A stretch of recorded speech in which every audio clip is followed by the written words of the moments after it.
todo mundo já está acostumado com a meia entrada nos cinemas, teatros, etc. Mas eu quero mostrar por que a ideia da meia entrada prejudica o Brasil todo. Tem um texto muito bom do cantor Leone no Facebook, que eu vou me basear, coloquei o link aqui embaixo, quem quiser pode ler. Em média hoje, 80% dos ingressos comprados são comprados pelo valor de meia entrada. Como o produtor ou dono do cinema não tem como calcular a porcentagem de consumidores que vão pagar a meia entrada, ele dobra o valor do ingresso para se proteger. Então, pegando um exemplo fictício, imagina uma peça que custe 20 mil reais num teatro de 800 lugares. Isso assumindo que todos os lugares serão preenchidos, o que não é sempre o caso.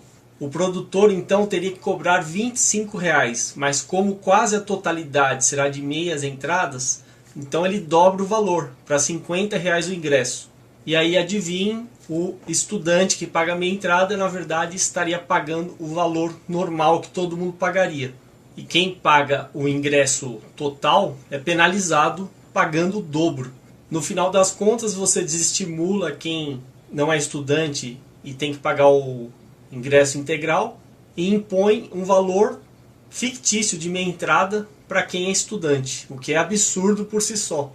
Aí ele faz uns outros cálculos usando outras possibilidades e cita um projeto de lei que impõe um limite máximo de meia entrada, 40% dos ingressos, o que faria baixar o preço. Agora, como se a situação já não fosse deplorável, ainda tem um deputado do PT de Minas Gerais chamado Wellington Prado, que propõe uma espécie de meia entrada da meia entrada. Na verdade, é um valor menor que a meia entrada para estudantes egressos de escola pública. É isso que eu costumo chamar de ideia de jumento. Ou seja, ele vai fazer ou a meia entrada subir, ou o ingresso inteiro subir mais ainda, ou os dois, né? E aí fica aquela ilusão, para quem é mal informado, fica parecendo que o deputado está fazendo alguma bondade para o povo. Na verdade, eles só estão ferrando a sua vida. Qual seria a solução e o que realmente baixaria o preço de ingresso em teatro, cinema, etc. Primeira coisa, ninguém fala em reduzir impostos. Quanto se paga de imposto em um teatro? Quase metade do valor do ingresso é imposto. Isso ninguém fala. Isso aí já reduziria bastante os custos. Outra coisa, por que ninguém fala em promover a concorrência? É claro que você não vai falar em concorrência entre peças de teatro, já que cada peça é única. Mas, por exemplo, no caso de cinema, você poderia ter perfeitamente uma concorrência. Quanto mais salas de cinema, mais concorrência, menor o preço. Assumindo que os filmes sejam iguais, né? Ou às vezes não seria nem o caso de serem iguais, mas a pessoa simplesmente por ter uma outra opção de filme, ela iria no outro. E o cinema que tiver menos clientes simplesmente vai ter que baixar o preço.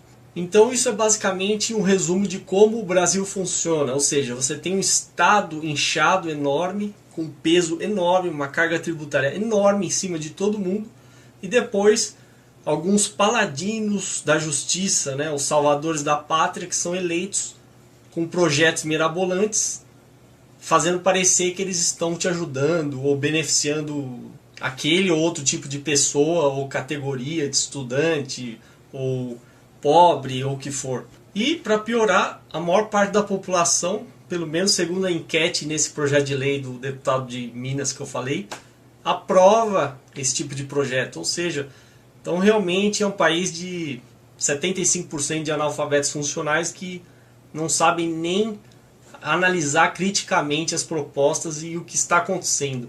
Então, se querem ingressos mais baratos, inclusive em shows que eu falei, porque os shows estão caríssimos, reduzam a carga tributária, promovam a concorrência e deixem o mercado decidir.